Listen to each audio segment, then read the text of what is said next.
Hello student, good morning. Today we will going to discuss work done in moving a body up a rough inclined plane. कि हमारे पास एक inclined plane है और वो rough inclined plane है और एक कोई भी बॉडी मान लेंगे, उस बॉडी के ऊपर जो वर्क डन है वो up a rough inclined plane है, मीन्स इंक्लाइंड प्लेन के ऊपर की तरफ, एक्सेलरेट डाउन नहीं है, अप की बात कर रहे हैं। तो जैसे कि मान लेंगे पहले हम let us consider a body, let us consider a body of mass m।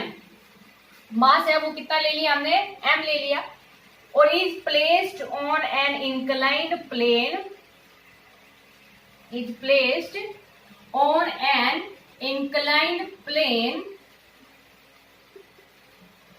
which makes an angle theta, which makes an angle theta with the horizontal, with the horizontal। जो हॉरिजॉन्टल के साथ जो इंक्लाइंड प्लेन है वो कितना angle बना रहा है, थीटा एंगल बना रहा है। जैसे कि मान लीजिए ये हमारे पास हॉरिजॉन्टल सरफेस है और ये क्या है, एक इंक्लाइंड प्लेन है और ये कितना एंगल बना रहा है, थीटा बना रहा है। और एक बॉडी ली है हमने और वो इंक्लाइंड प्लेन के ऊपर है, ठीक है। जिस बॉडी का मास है वो कितना है, m है। जब मास m है, एक्सेलरेशन ड्यू टू ग्रेविटी हमारे पास g होती है, तो वेट हमेशा सेंटर से लगता है and weight acting vertically downward. और वेट जब डाउनवर्ड लगेगा इधर mg, तो नॉर्मल रिएक्शन है, देखो नाम से पता चल रहा है नॉर्मल रिएक्शन, जो कि सरफेस के साथ कितना एंगल बना रही है, 90 डिग्री, क्योंकि नाम किसका दिया गया है, नॉर्मल का नाम दिया गया है। तो जब देखो यहाँ एंगल थीटा है, तो इस जो नॉर्मल रिएक्शन है उसको कौन बैलेंस करेगा, जो वेट का कंपोनेंट होगा। क्योंकि जहां पर जब भी आपके पास एंगल होते हैं तो रेक्टेंगल कंपोनेंट में रिजोल्व करते हैं। तो एक तो ये तो हमारे पास क्या हो जाएगा, हॉरिजॉन्टली कंपोनेंट, जिसको हमने किससे रिप्रेजेंट कर दिया, mg cos ऑफ थीटा से।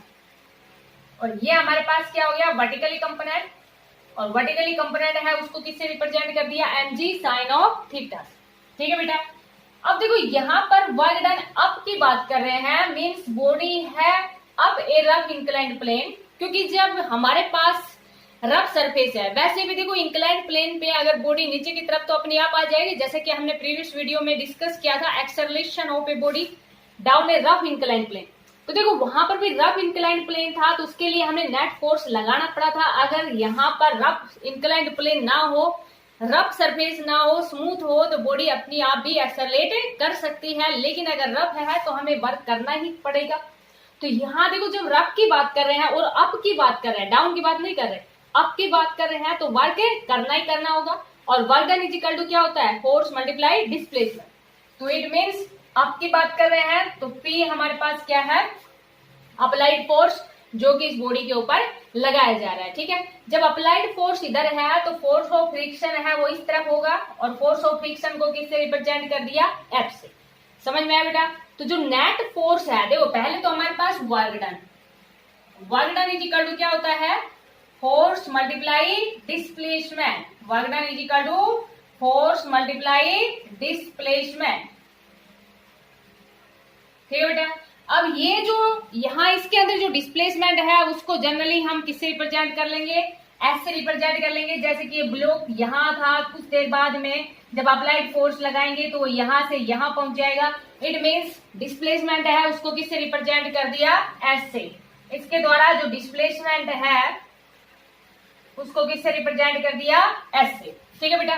तो यहाँ देखो जो अप्लाइड फोर्स मल्टीप्लाई डिस्प्लेसमेंट की बात करेंगे तो वर्क डन है वो हमारे पास किसके इक्वल आ जाएगा, P इंटू एस के इक्वल। ये बात भी आपको समझ में आ गई होगी, P into S.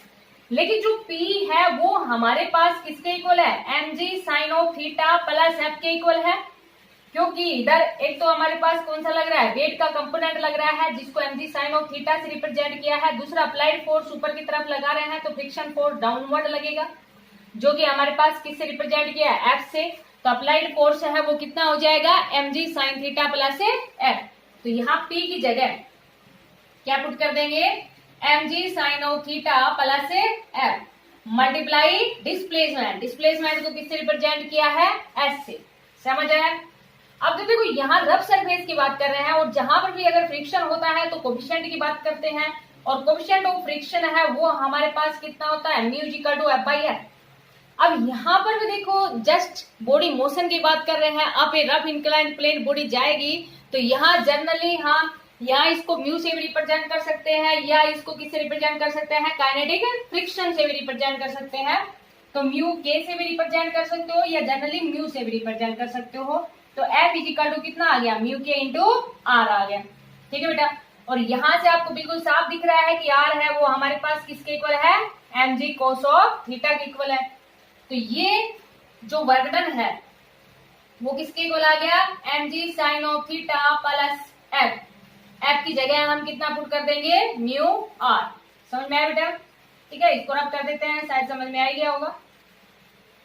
M G sine theta plus mu R into S. ठीक है, या म्यू के से भी रिप्रेजेंट कर सकते हो। तो जो वर्क डन है वो हमारे पास कितना हो गया, M G sine of theta plus mu के, और इसकी वैल्यू हमारे पास कितनी है, M G cos of theta और इंटू एस। इसको हम ऐसे भी लिख देंगे, एम जी को कॉमन ले लेंगे, साइन थीटा प्लस म्यू के cos of theta into S.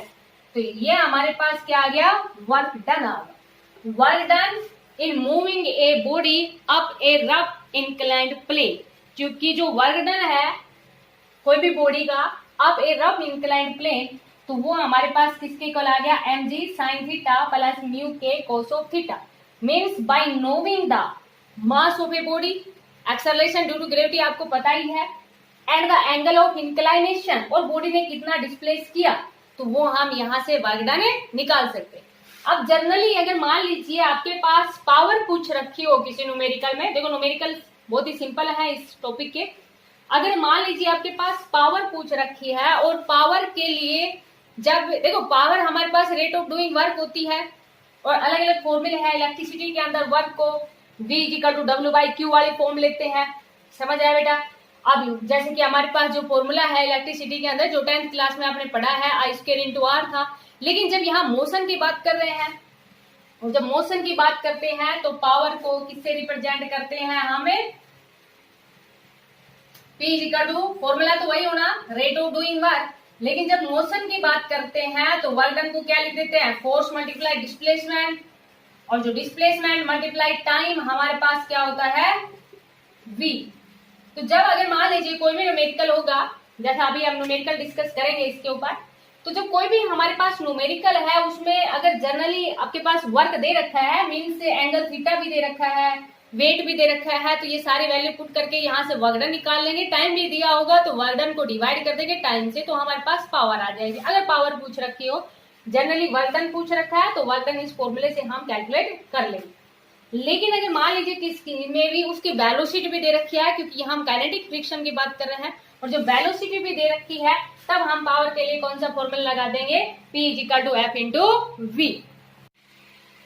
अब एक न्यूमेरिकल इस पे डिस्कस करते हैं, जैसे कि calculate the power of an engine which can pull a train of mass 25,000 quintal up an incline of 1 in 100 at the rate of 10.8 kilometre per hour, और resistance due to friction is 2 newton per quintal दिया हुआ है। देखो यहाँ पर हमारे पास क्या निकालना है, पावर ऑफ एन इंजन निकालना है। जैसे कि अभी आपको बताया था कि जब पावर है वो हमारे पास किसके इक्वल होती है, एफ इंटू वी के इक्वल, और एफ हमारे पास क्या है, नेट फोर्स है। ठीक है, तो जैसे कि यहाँ पर हम फ्रिक्शन फोर्स को रिप्रेजेंट कर रहे हैं, यहाँ पर नेट फोर्स को किससे रिप्रेजेंट किया गया है, जो अप्लाइड फोर्स है उसको P से रिप्रेजेंट करते हैं, और जो नेट फोर्स है उसको जनरली F से रिप्रेजेंट कर देते हैं। फ्रिक्शन फोर्स को यहाँ पर कैपिटल F से रिप्रेजेंट किया गया है, और अप्लाइड फोर्स को P से रिप्रेजेंट किया गया है। ठीक है बेटा, तो देखो यहाँ पर calculate the power of engine निकालनी है, और यहाँ हमें स्पीड भी दी हुई है 10.8 किलोमीटर पर आवर दी हुई है। तो पहले तो देखो ये क्विंटल में दिया हुआ है, इसको किलोग्राम में चेंज कर लेंगे।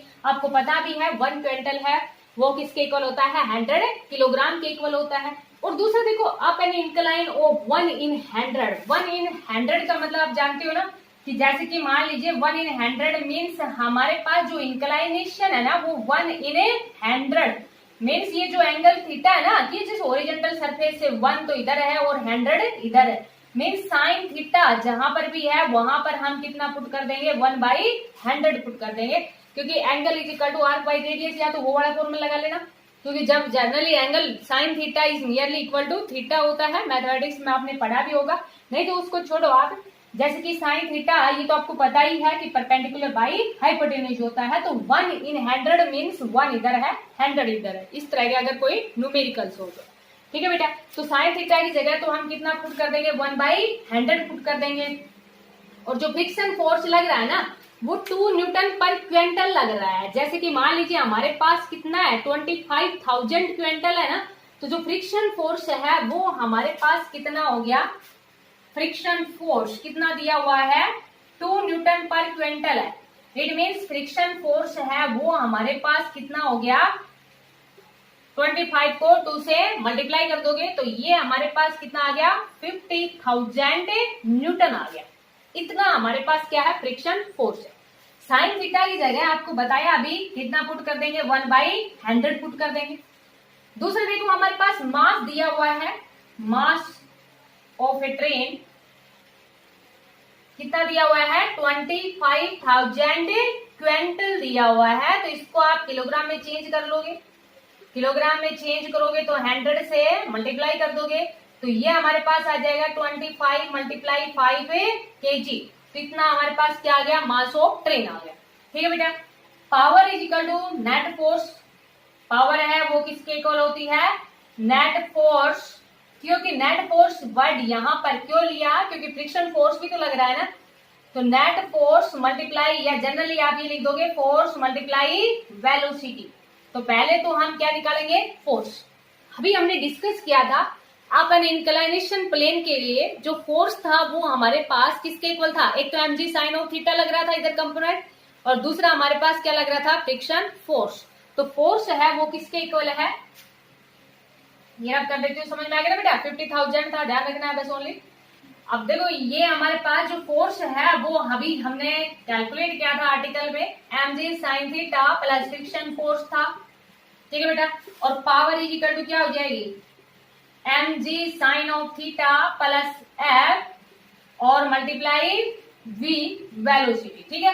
जैसे आपको बताया था कि जब वेलोसिटी दे रखी हो तो किससे मल्टीप्लाई कर देंगे v से। अगर टाइम दिया होता तो पहले वर्क निकालते और फिर टाइम से डिवाइड कर देते। ठीक है बेटा। अब यहां से देखो आपके पास वेलोसिटी है वो 10.8 किलोमीटर पर आवर दी हुई है, तो इसको आप किसमें चेंज कर दोगे मीटर पर सेकंड में चेंज कर दोगे।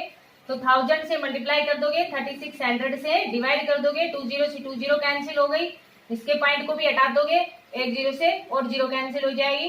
तो ये हमारे पास कितना आ जाएगा 3 मीटर पर सेकेंड। तो वेलोसिटी कितनी आ गई 3 मीटर पर सेकेंड आ गई। ठीक है बेटा। आप देखो सारी वैल्यू पुट कर दो। मास हमारे पास दे रखा है यहाँ पर 25 मल्टीप्लाई 10 की पावर है 5, जी 9.8 नहीं दिया हो तो 9.8 लेना है, दे रखा हो तो 10। साइन थीटा, साइन थीटा की वैल्यू अभी आपको बताई थी कितनी है 1/100, तो साइन थीटा की जगह कितना पुट कर देंगे 1/100। और अभी फ्रिक्शन फोर्स हमने निकाला था वो हमारे पास कितना था 50,000। ठीक है बेटा। क्योंकि 25,000 था उसको 2 से मल्टीप्लाई कर दोगे, 2 न्यूटन पर क्विंटल था, तो कितना आ गया 50,000 मल्टीप्लाई वेलोसिटी कितनी है 3। ठीक है बेटा।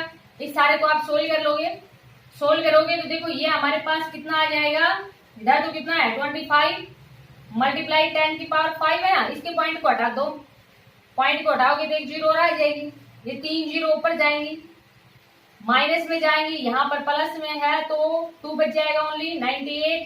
ठीक है बेटा। और इसमें कितना और ऐड कर दोगे 50,000 कर दोगे। अब 98 को आपको मल्टीप्लाई करना है किसके साथ है 25 के साथ मल्टीप्लाई करना है, तो ये हमारे पास कितना आ जाएगा 245 इंटू एक 0 और, क्योंकि एक 0 इसके साथ और एक 0 यहां से आगे प्लस 50,000 और इसको आप मल्टीप्लाई कर दोगे 3 से। 50,000 इसमें आप ऐड करोगे, 50,000 इसमें ऐड करोगे तो ये हमारे पास कितना आ जाएगा 29 इंटू 500 और मल्टीप्लाई 3। ठीक है बेटा। अब इसको आप 3 से मल्टीप्लाई कर लोगे, 3 से मल्टीप्लाई करोगे तो ये हमारे पास अप्रोक्सीमेट कितना आ जाएगा 885 इंटू 10 की पावर 3। ठीक है बेटा। ये हमारे पास क्या आ गई इसकी पावर आ गई।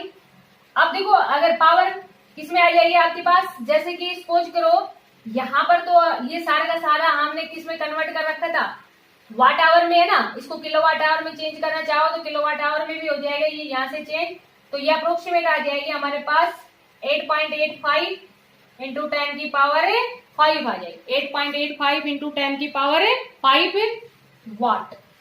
ठीक है बेटा, क्योंकि अगर किलोवाट में चेंज करना चाहो तो आगे इसको किलोवाट में भी चेंज कर सकते हो, लेकिन हमने सारे ऐसा ही सिस्टम में कन्वर्ट कर रखा था, जैसे कि किलोमीटर पर आवर को मीटर पर सेकंड में चेंज कर रखा है, तो पावर की यूनिट हमारे पास ऐसा ही सिस्टम में क्या होती है, वाट। तो समझ में आ गया होगा बेटा कि अगर मान लीजिए जैसे इस तरह के जो जितने भी न्यूमेरिकल है, up a rough inclined plane, तो फोर्स तो आपको कितना लगाना है, mg sin थीटा प्लस है।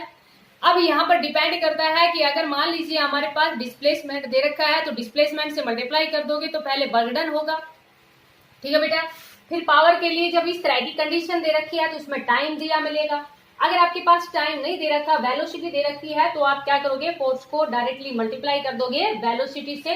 तो इस तरह के जितने भी न्यूमेरिकल्स हैं उनकी आप प्रैक्टिस करना, शायद ये आपको समझ में आ गया होगा। Thank you, have a nice day.